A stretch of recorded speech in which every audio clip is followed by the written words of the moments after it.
고난은 주어지는 것이 아니라 선택하는 것이다 하는 그런 말이 있습니다.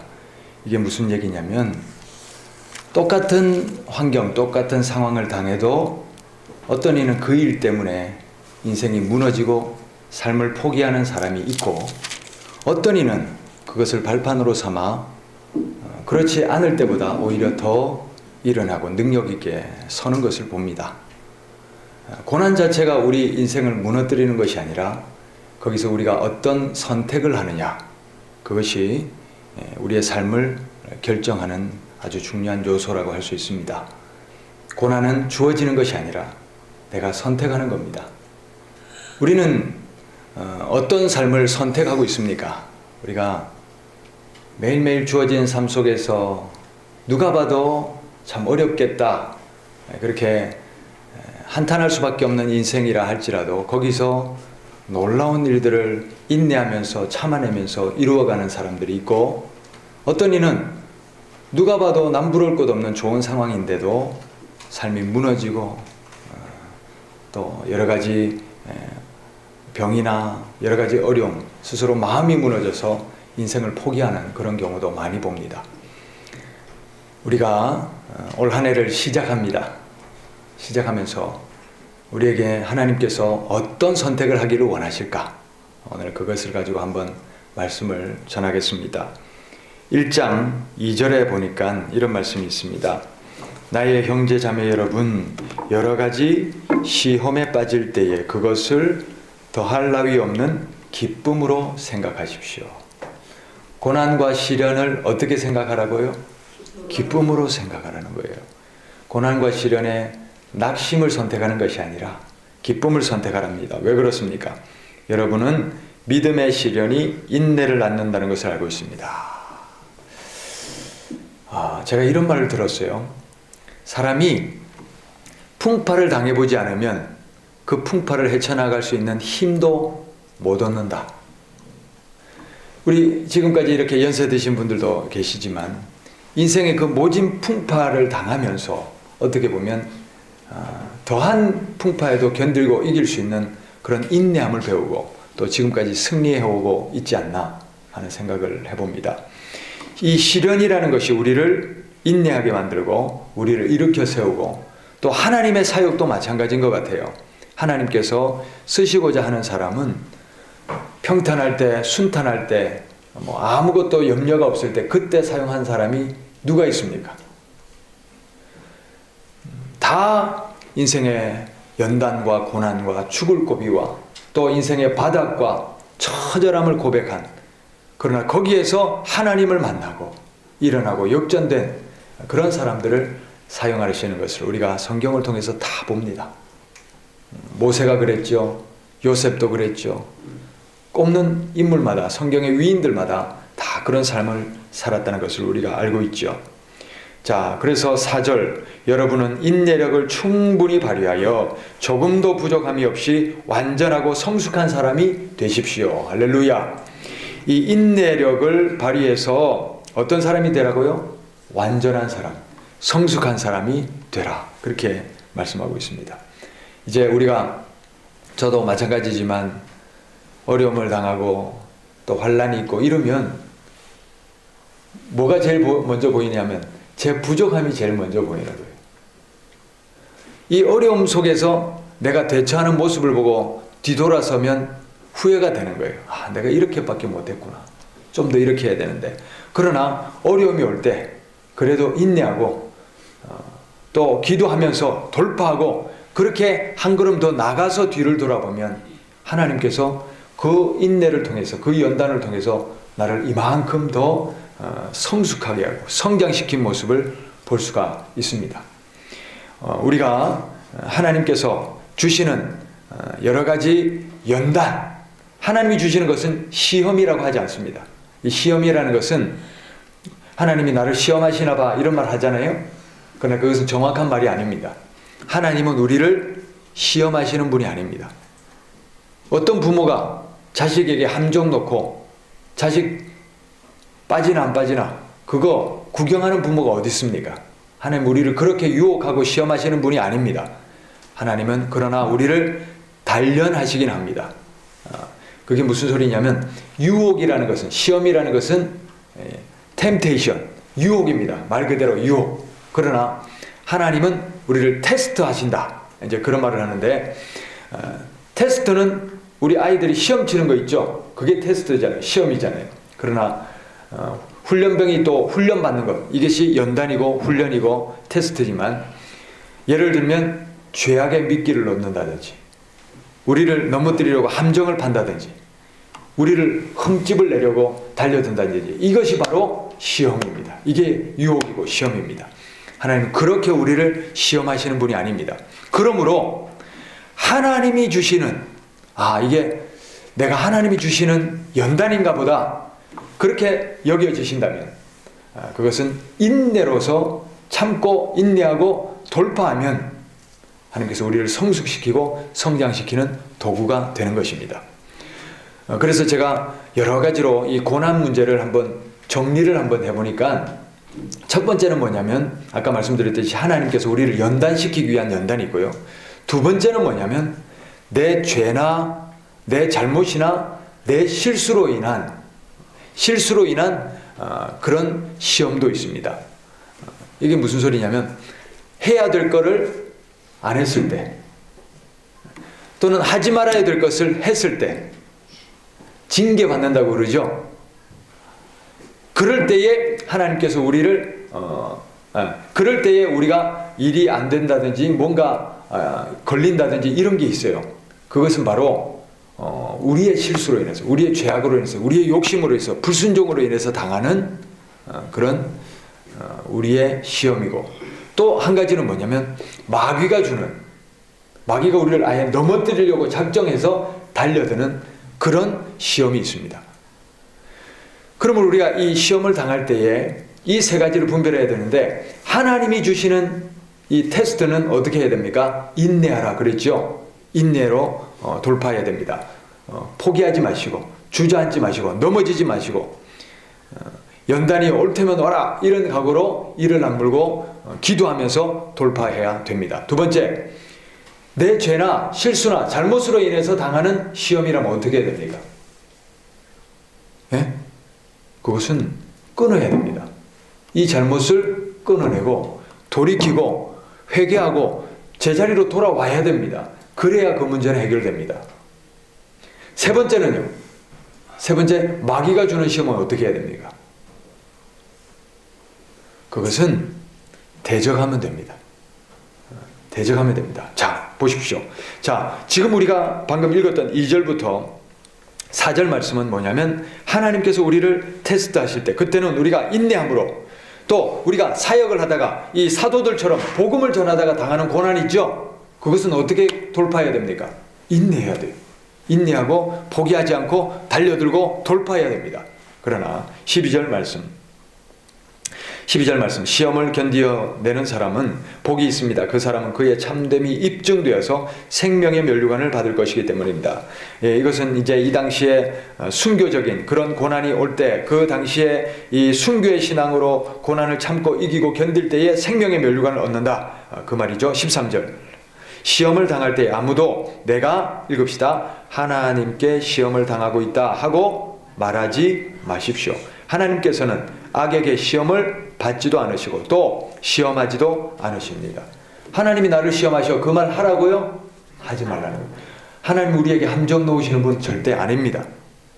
그러면 14절, 사람이 시험을 당하는 것은 뭐 때문입니까? 각각 자기의 욕심에 끌려 꿰매 빠지기 때문입니다. 욕심이 잉태하면 뭐가 된다고요? 죄가 되고, 죄가 자라면 뭐가 된다고요? 사망, 영적인 사망, 지옥, 죽음이죠. 자, 그래서 내 죄악으로, 내 욕심으로, 내 정욕으로 그래서 당하는 고난이 있다는 거죠. 그때는 우리가 어떻게 해야 되냐? 자, 14절 자세히 읽어보시면, 사람이 시험을 당하는 것은 각각 자기의 무엇에 끌려서요? 욕심에 이끌려서, 그 다음에 뭐라고 되어 있습니까? 꿰매 빠지기 때문입니다. 자, 욕심이라는 것이 미끼가 돼서 꼬임에 빠진다고 그랬어요. 그러면 누가 꼬이겠어요? 누가 우리를 꾀겠어요? 하나님이 마귀입니다. 마귀입니다. 우리가 욕심이라는 것이 내 안에 있고 죄악을 잡고 짓고 이렇게 하나님 앞에 불순종하고 이러면 그게 마치 미끼와 떡밥이 돼서 그 썩은 고기에 짐승들이 달라붙고 썩은 음식에 파리들이 달라붙고 그러듯이 마귀라는 놈이 그 욕심이라는 떡밥에 어떻게 한다고요? 마귀가 꿰는 겁니다. 그래서 우리가 이 내 잘못이나 실수나 이런 것들로 인해서 하나님 앞에 당하는 시험은 그것을 끊어내야 된다고 말씀드렸어요. 그걸 청소해야 돼요. 씻어내야 돼요. 깨끗이 그 오물을 버려야 돼요. 그래야 마귀라는 놈이 꿰이지 않잖아요. 자, 그런데 이 마귀를 우리는 너무나 만만하게 생각하는 경우가 많습니다. 왜냐하면 하나님 계십니까? 예? 하나님 계셔요? 하나님 계시죠? 그러면 마귀는 있습니까? 있죠. 하나님이 역사하십니까? 그럼 마귀는 역사합니까? 역사하죠. 그러면 하나님의 은사와 능력, 성령 충만이 있습니까? 그러면 마귀 충만, 악령 충만은 있습니까? 있죠. 그런데 우리는 하나님만 역사하신 줄 알고 마귀에 대해서는 잘 인정을 안 해요. 그런데 여러분, 마귀는 더 우는 사자와 같이 날뛰면서 먹잇감을 찾아서 다닌다, 그렇게 되어 있어요. 그러니까 이게 무슨 소리냐면 욕심이라는 떡밥이, 죄악이라는 떡밥이 있으면 틀림없이 달려듭니다. 100% 잡아먹습니다. 그러면 성령 충만 받기를 우리가 원하지만 하나님께 붙들리지 않으면 누구에게 붙들립니까? 그래서 저는 중간지대는 없다, 그렇게 생각합니다. 왜? 마귀가 뭐같이? 우는 사자와 같이 삼킬 자를 찾습니다. 그러니까 중간지대는 없다. 성령 충만 아니면 마귀 밥이다. 맞는 것 같습니까? 그러니까 우리는 이것을 별로 심각하게 생각하지 않아요. 성령 충만 받기는 부담스럽고 솔직하게, 안 그렇습니까? 왜냐하면 성령 충만 받으면 이것도 못하고 저것도 못하고 이것도 꺼내야 되고 저것도 꺼내야 되고 부담스럽거든요. 그러니까 하나님께 완전히 붙들린 것은 부담스럽고 중간지대에 좀 살려고 하는 사람이 많습니다. 그러나 중간지대는 그런 자를 놔두지 않습니다. 우리가 마귀의 밥이 되지 않기 위해서라도 저는 오직 성령 충만밖에 답이 없다고 생각합니다. 그래서 올 한 해 오직 성령 충만을 구하시기를 바랍니다. 성령님의 사로잡히기를 바랍니다.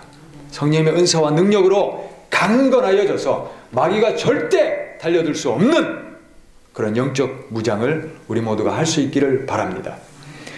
자, 그래서 이 마귀가 꿰는데 자, 어디를 가냐면 4장 7절 말씀 같이 읽읍시다. 그러므로 하나님께 복종하고 악마를 물리치십시오. 그리하면 악마는 달아날 것입니다. 악마 있습니까? 없습니까?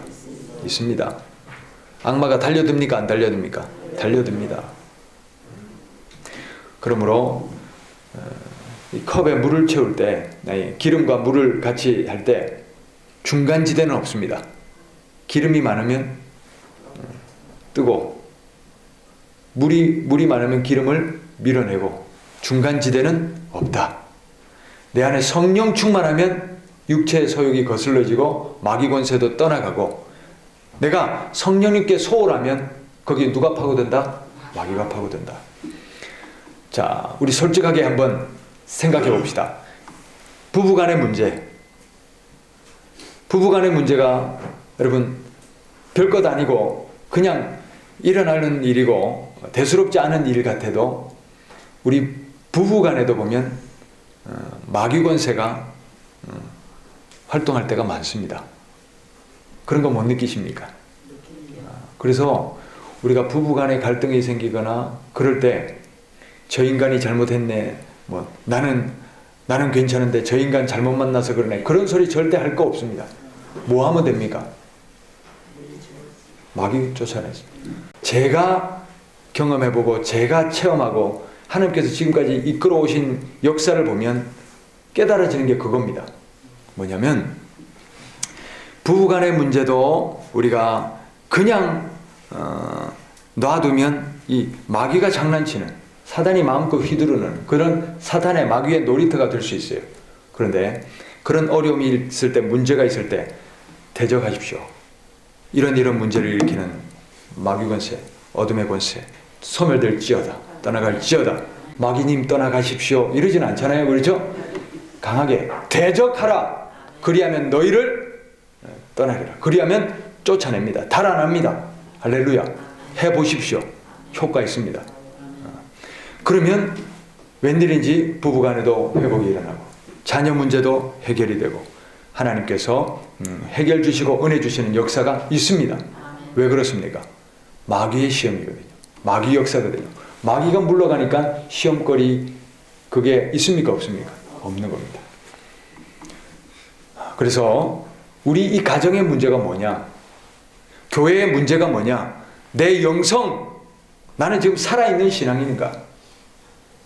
이런 거 점검하시고, 만약에 내가 지금 마귀의 권세에 사로잡혀 있다 이렇게 느껴지신다면 오늘 이 밤에 강하게 기도하시고 마귀를 쫓아내시고 성령 충만함을 받아 올 한 해 능력 있게 살아갈 수 있는 발판을 마련하시기를 바랍니다. 8절 말씀, 4장 8절. 하나님께로 가까이 가십시오. 그리하면 하나님께서 가까이 오실 것입니다. 할렐루야. 물이 기름을 밀어내듯이 하나님께 가까이 하십시오. 그러면 어떻게 한다고요? 하나님께서 가까이 오시는 거예요. 성령님을 구하십시오. 그러면 어떻게 되는 거예요? 성령 충만함을 받는 거예요. 그 다음, 죄인들이여 어떻게 하라고요? 손을 깨끗이 하십시오. 두 마음을 품은 사람들이여 마음을 순결하게 하십시오. 죄인들이 어떻게 하라고요? 떡밥을 제거하라는 거예요. 아까 욕심이 있었죠? 욕심이 인태한 즉 뭐가 된다고요? 죄가 되는 거예요. 죄가 장성하면요 사망이 되는 거예요. 이 떡밥을 치워버려야 돼요. 이 썩은 고기를 치워버려야 돼요. 우리 안에 하나님이 역사하셔야 되는데, 성령이 역사해야 되는데, 온갖 세상의 잡다한 것과 잡다한 소욕과 잡다한 욕심과 또 여러 가지 유혹거리들과 내 마음의 근심과 걱정과 이런 거리들이 가득하면 거기 마귀가 들끓을 수밖에 없습니다. 그러므로 깨끗이 하십시다. 두 마음을 품은 사람들이여 마음을 순결하게 하십시다 말씀하고 있습니다. 9절 말씀. 여러분은 괴로워하십시오. 슬퍼하십시오. 우십시오. 여러분의 웃음을 슬픔으로 바꾸십시오.